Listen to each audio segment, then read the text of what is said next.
si on veut sauver la télévision pour sauver la télévision parce que les gens doivent continuer à allumer leur téléviseur, ça n'a pas de sens. Si on veut sauver la radio pour juste sauver la bande FM, ça n'a pas de sens non plus. Ce qu'on doit se poser comme question, c'est, pourquoi et quels sont les contenus, en fait, qu'on veut sauver? C'est ça le fond.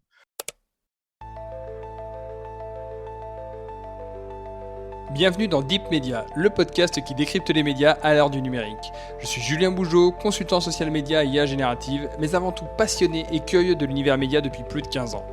Dans un écosystème en perpétuelle transformation, comment les médias s'adaptent-ils?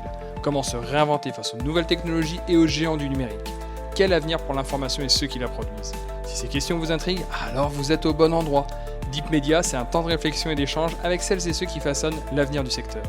À présent, place à la troisième et dernière partie de l'interview d'Axel Bossard, alias Tazio sur Twitch, animateur de Radio Matin, diffusé chaque jour du lundi au vendredi de 10h à 13h sur sa chaîne Twitch. Bonne écoute. Tu le dis, c'est pas une critique de Radio France, mais on sait à peu Ah près oui, oui. comment ça marche et on sait que voilà, c'est des machines qui ont une forme d'inertie et qui, Ah bah, ouais. il faut assez Pour le longtemps coup, pour.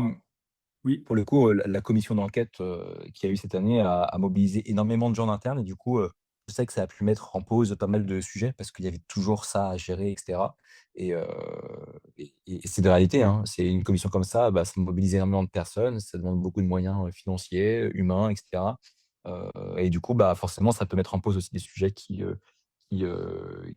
sont parfois moins urgents et c'est normal parce que cette commission était urgente et voilà. mais c'est intéressant, cette petite parenthèse que tu nous fais sur la commission d'enquête, donc effectivement qui s'est terminée il y a quelques semaines au moment où on enregistre, donc avec le rapporteur, Charles Lalonde et qui a duré, je crois 8 mois, quelque chose comme ça. Effectivement, Mmh. toi tu as senti des impacts, concrets. Je remets pas du tout en cause la légitimité de la commission d'enquête et c'est plus, tu as senti toi des impacts réels en interne sur effectivement le développement de projets ou en tout cas, l'avancement de certains sujets? Alors moi, de mon côté, oui, je sais qu'il y a des Ouais, sujets qui ont été un peu mis en suspens de mon côté, des sujets que moi je portais en interne parce que, bah, OK.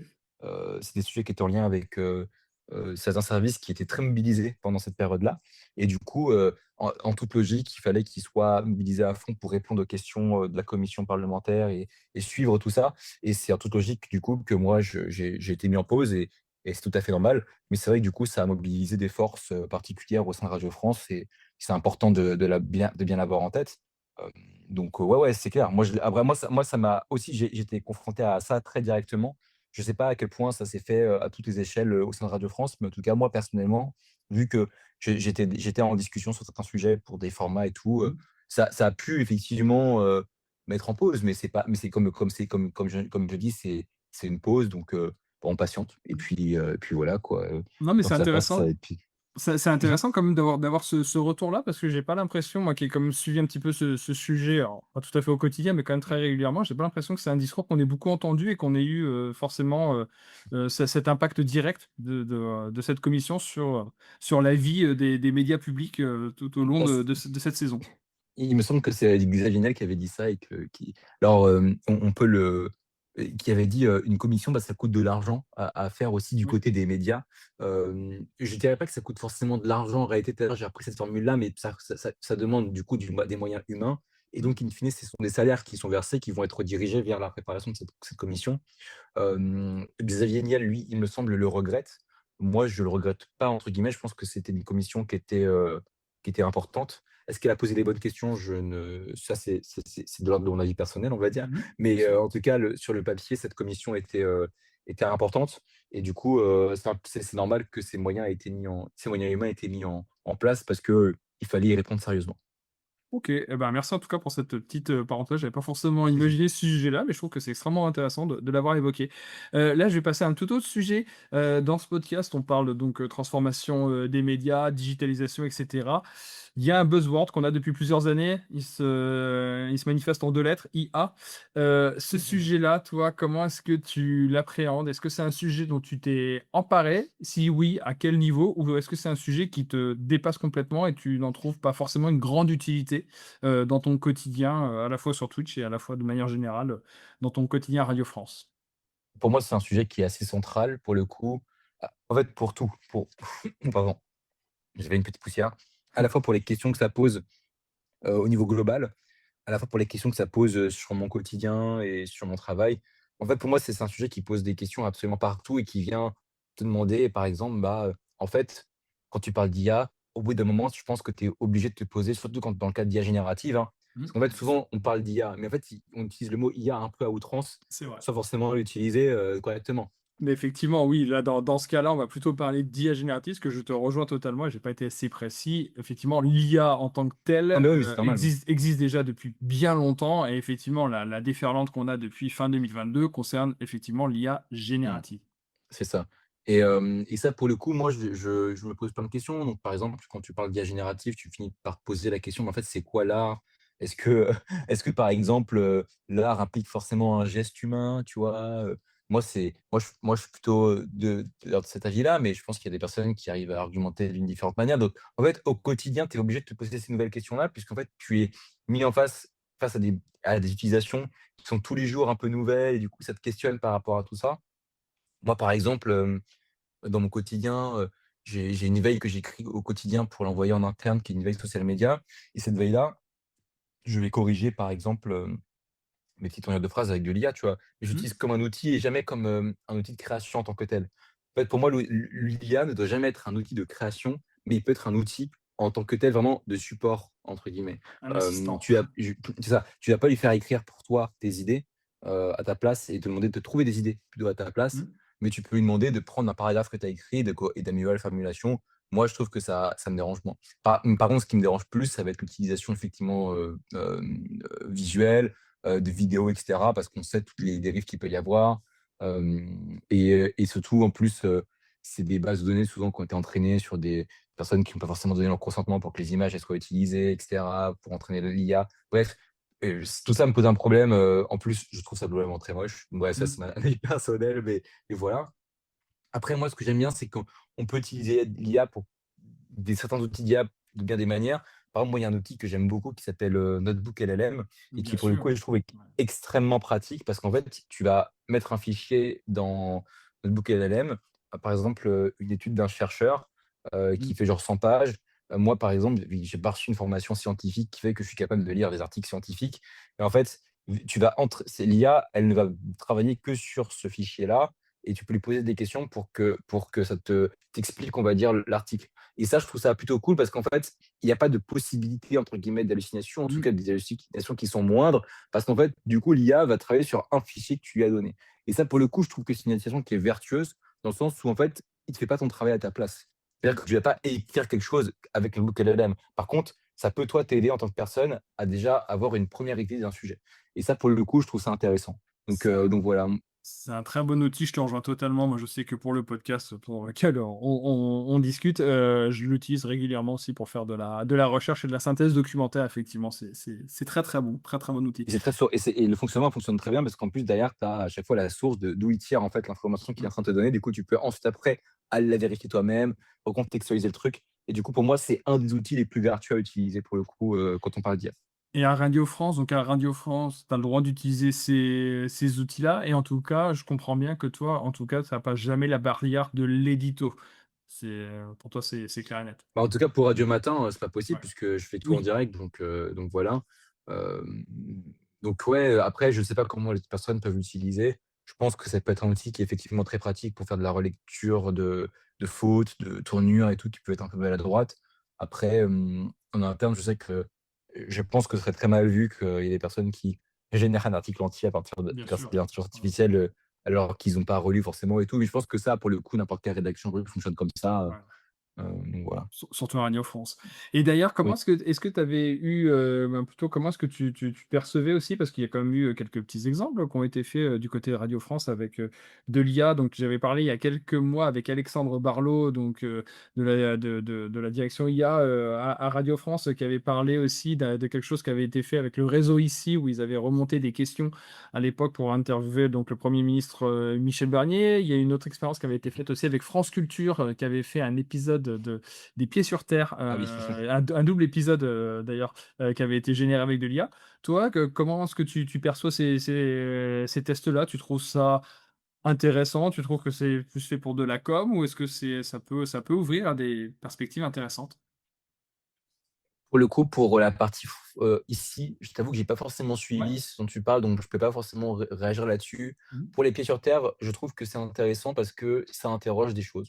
En fait, tout le sujet était justement lié à, mais en fait, quels sont les contenus que vous croyez et est-ce que vous êtes capable de savoir, au final, est-ce que vous écoutez, est-ce que c'est la réalité ou non? Et en fait, je trouve après, on peut dire que, bah, en fait, comment dire?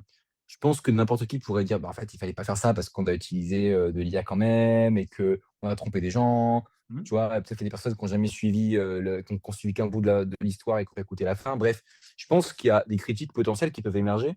Moi, ce que je veux juste saluer dans cette affaire-là, dans cette histoire-là, dans ce test-là, c'est on a utilisé l'IA pour questionner l'IA, en fait et le rapport à la vérité et et je trouve ça intéressant. Après des personnes vont peut-être dire que c'était pas, nécessaire, je peux l'entendre, mais moi en tout cas je reconnais l'esprit qui était original à la base. C'est pas un test qui a été fait gratuitement en mode on crée une histoire avec de l'IA pour, créer une histoire avec de l'IA.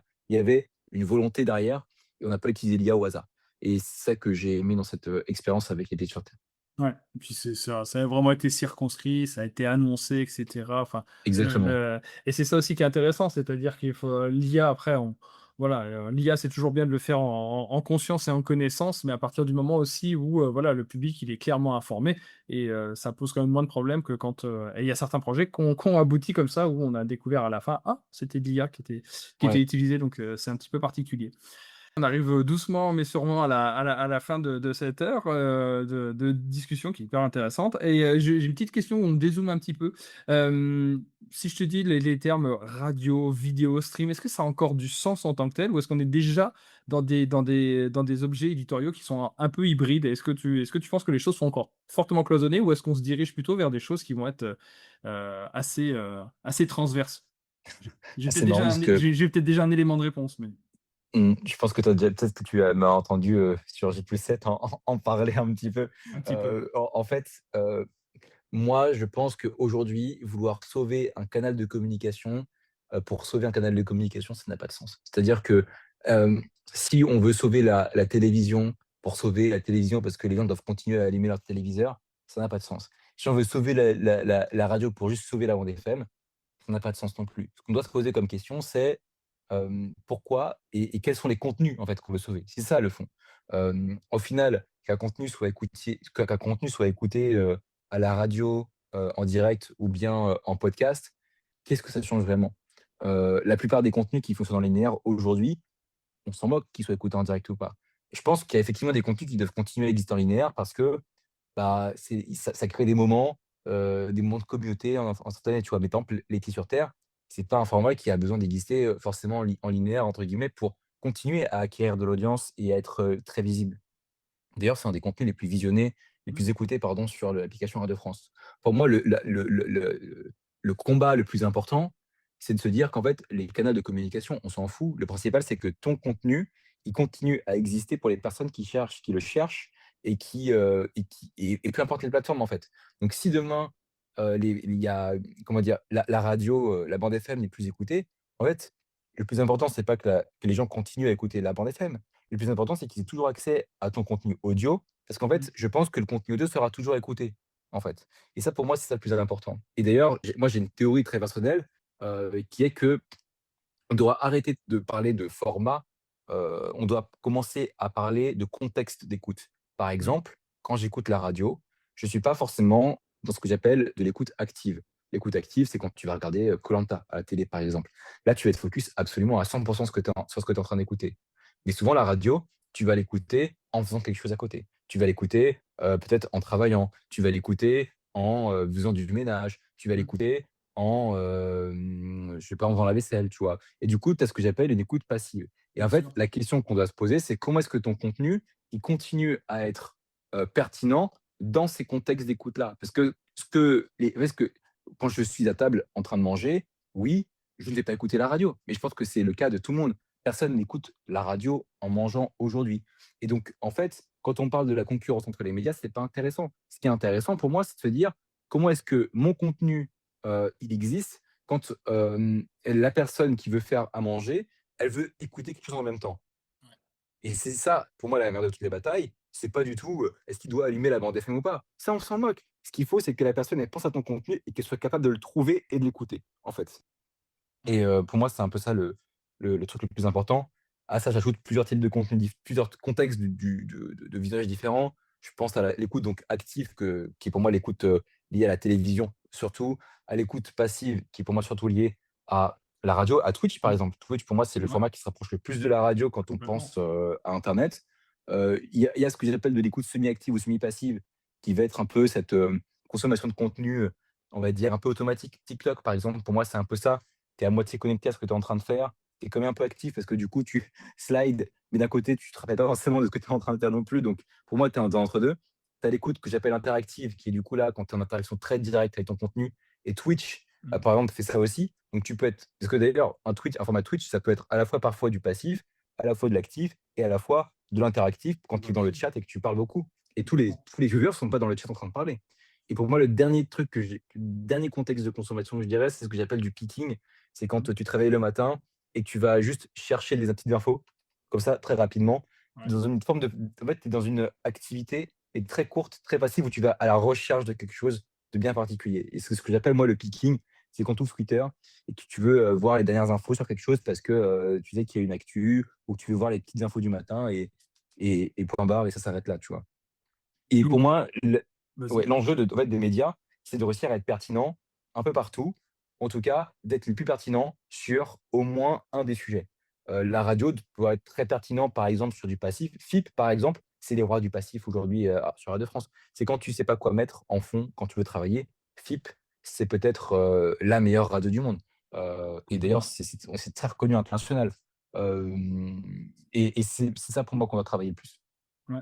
Non, mais je te rejoins totalement là-dessus et effectivement, ça amène à une restructuration énorme parce que, et ça on n'a même pas parlé de ça, mais, pour, les sujets d'audience et cetera, Ah oui. ça amène une révolution énorme. Mais je te rejoins totalement, c'est vrai que sur ce chamboulement des modes de consommation avec, le nomadisme et cetera, avec, les temps d'écoute passifs, mais effectivement, ça nécessite aussi que dans les étages au-dessus, on prenne conscience et aussi que les instituts de de mesure prennent Mmh. conscience aussi de tout ça. Ils commencent à prendre, légèrement, la mesure de ça et c'est vraiment du bout du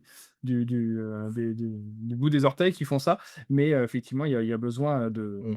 de remettre tout ça sur la table parce que, effectivement, les audiences ne peuvent plus se calculer comme avant. Ah bah, c'est clair, C'est, bah, c'est clair. non, le sujet est vertigineux mais hyper intéressant.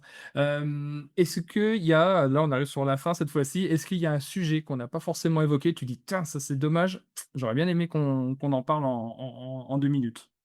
Bah, écoute, tu sais quoi? Tu viens de me faire évoquer le sujet qui est pour moi ma merde de toutes les batailles, en ce moment en plus donc c'était exactement ce sujet que je voulais traiter en plus si jamais, on l'avait pas fait et Bon du bah, coup tu m'as permis de le faire là, donc parfait. J'ai eh pas grand chose de plus à rajouter.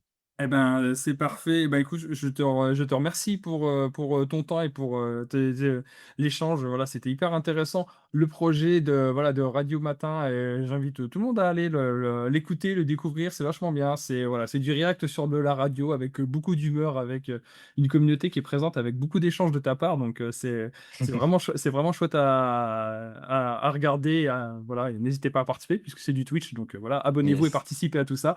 Et puis, ben, voilà, comme on dit, pour bien terminer, tout ça, on va dire, vive le service public, hein, paraît qu'il Exactement, vive le service public il faut tous les ça jours. ça marche. À très bientôt, merci. C'est la fin de la troisième et dernière partie de cette interview de Deep Media avec Axel Bossard, alias Tasio sur Twitch, animateur de Radio Matin. À présent, Deep Media se met en mode été.